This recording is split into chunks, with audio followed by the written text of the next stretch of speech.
A few moments later. بسم الله الرحمن الرحيم. هنبدأ حلقتنا إن الفيضانات ديت اللي حصلت بسبب سد النهضة إن هم فتحوا 4 بوابات.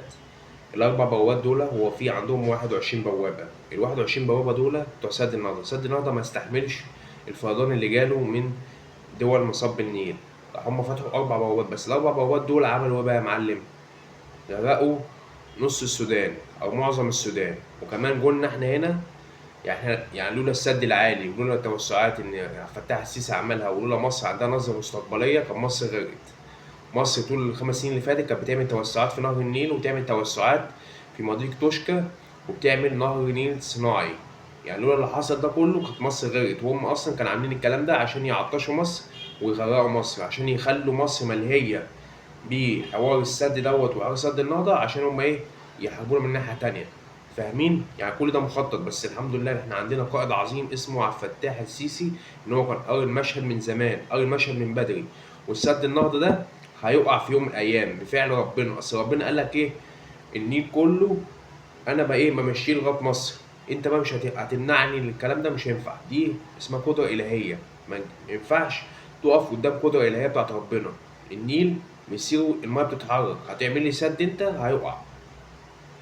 سد العالي ده اقسم بالله جمال عبد الناصر دوت كان عنده نظره مستقبليه قدام، هو والعلماء ساعتها والخبراء، ان هم عملوا سد يحمي بيه مصر. كانت ساعتها مصر بس الايام ديت في الدول المصاب جنب نهر النيل في الاخر حاجات بسيطه.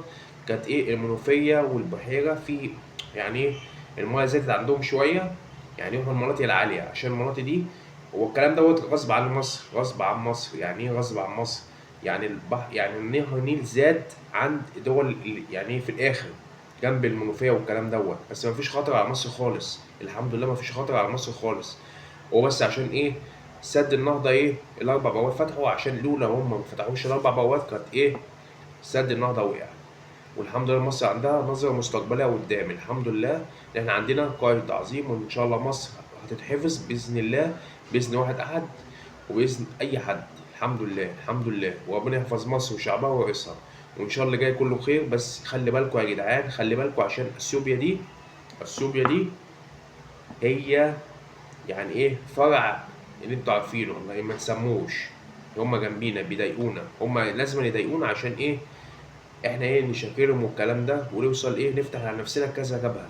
كنا ايه؟ في حاجه اسمها سياسه، يعني تسايس ده وتسايس ده وتسايس ده، مع حفظ حقوقنا الحمد لله. وان شاء الله مصر هتبقى امنه مستقره باذن الله.